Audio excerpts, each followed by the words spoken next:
Hi, my name is Cleveland Johnson, Executive Director of the Morris Museum. I thought that because the COVID-19 crisis has caused so many graduation ceremonies to be canceled, I would share a little bit with you about when I deferred my own graduation by several years because I really wanted to do it and I really wanted to have my family with me. I completed my doctoral degree at Oxford University actually in 1984, but by that time I already had an academic post as an assistant professor at DePaul University, and I really couldn't get back for graduation. And plus, I wanted to take my family with me. We just had our first child, and I wanted to be able to go back and have the full experience of graduating in the historic surroundings of Oxford. I'm going to share with you now, in the next 10 minutes, a little bit about the tradition of academic dress at Oxford for you to appreciate some of the long tradition that the caps and gowns that we know today come from. I am holding over my shoulder here my undress gown. Wearing gowns is still very much a part of the daily routine at Oxford. You wear gowns for many, many occasions, one of them being simply to go to class or to go to a lecture. If you're a faculty member, you would always have your gown in your office, hanging on the back of your door or slung over a chair. If you're a student, you probably have it stuffed in a backpack or in a briefcase because you do need it. And when you walk through the door heading to a lecture, you would throw your gown on, and the professor would do likewise. You can often tell very easily how advanced someone is in the academic hierarchy by how much the gown covers. If you are an undergraduate, your gown literally goes from shoulder down to about your hips or just below your hips, and you have little tails hanging off your shoulders, which also are very short and narrow. They don't cover very much up, and everyone knows that you're an undergraduate.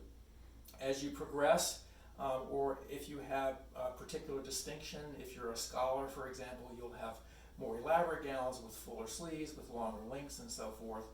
By the time you're a faculty member, you've received your doctorate, and your undress gown is going to be much more elaborate. So this is my undress gown as a doctor with incredibly elaborate gimp lace, with the longest length of the undress gowns. There's always a nice little handle there because literally you do carry this around with you as you run to class or from place to place. So I'm wearing my tweedy professor everyday outfit, and to go to class I would just grab my undress gown. I got to get my arm through this funny opening in the sleeve because you see this is going to hang down from my elbow, and then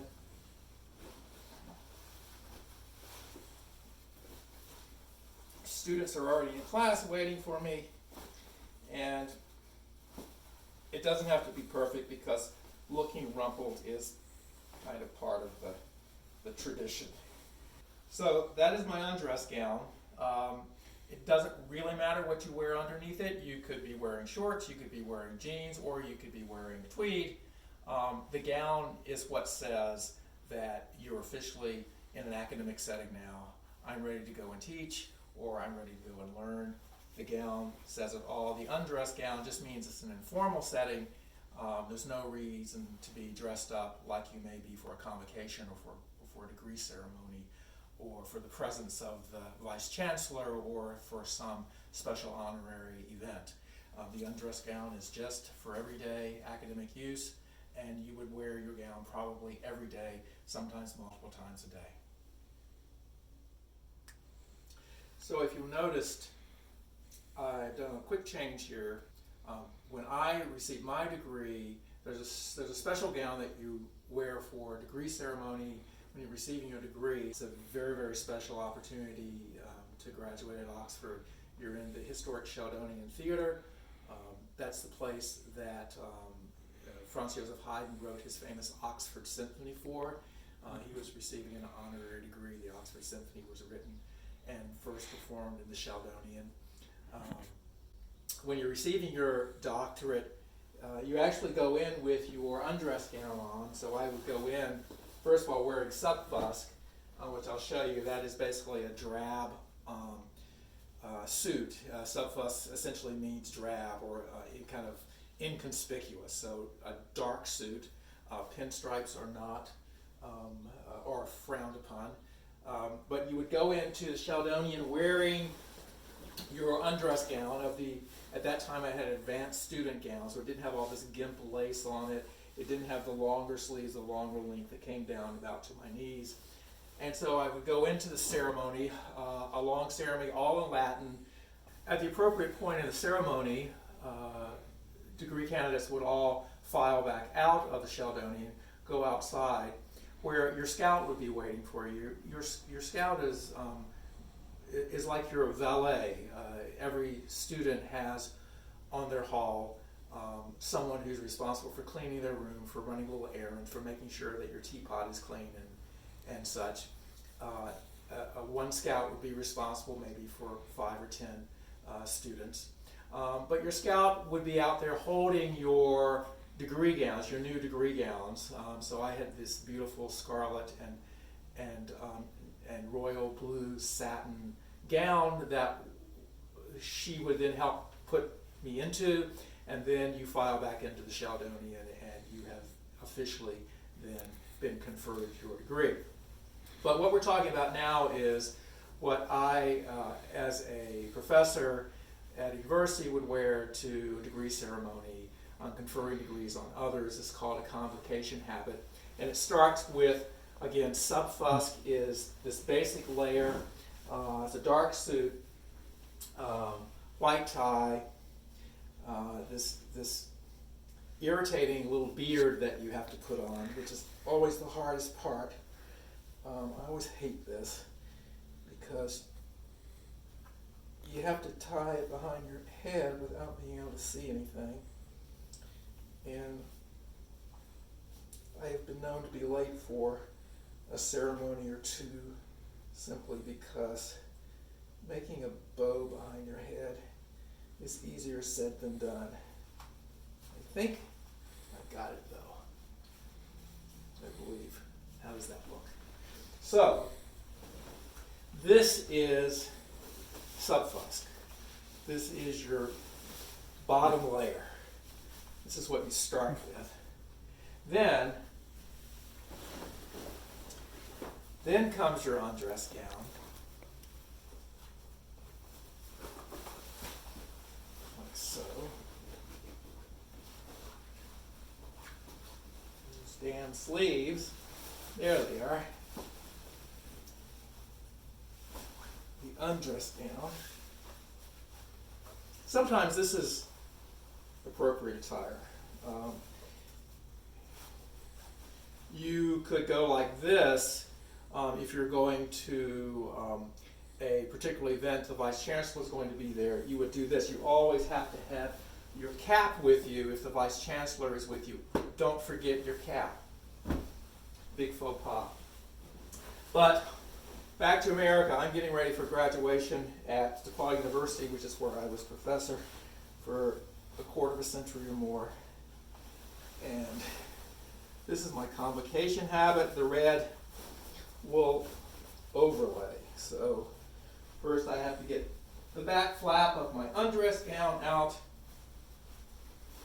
I have to bring this around. I'm doing this without the benefit of a mirror, mind you. Notice the satin inlay. Originally this was bright scarlet red and royal blue, but after many, many years in a late May sunshine, it's faded. So you may see this as kind of orangey and purpley now, but it's seen a few years of wear out in the sun. So now I've got to get my bib out on top. Got to button this top button,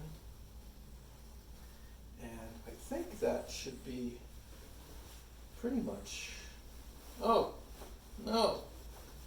This has got to come through. Sorry, not quite there yet. That's that.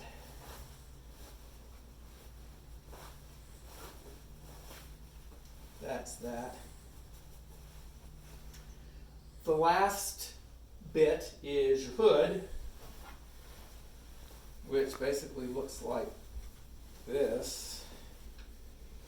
This kind of goes back to monastic days where the monks would be hooded. And again, this is faded after many years in the sun, but you want to get some of that showing and throw this on like so.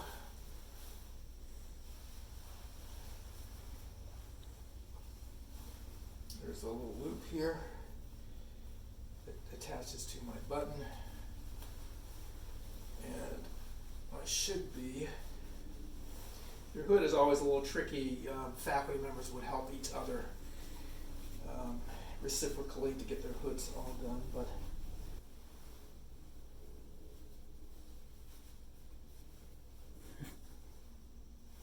there you have it. The hood. This is what I wore for many, many years. Ultimately, I would end up on the podium as dean, reading off the names of our graduates, standing in the heat and humidity of central Indiana sun. I would often stuff ice packs into my suit pockets on really hot graduation days to keep me a little bit cool. Didn't want to die of heat stroke. Thank you for your time. Hope you've enjoyed this. Come visit us at the Morris Museum when we're reopened. Thank you very much. Bye-bye.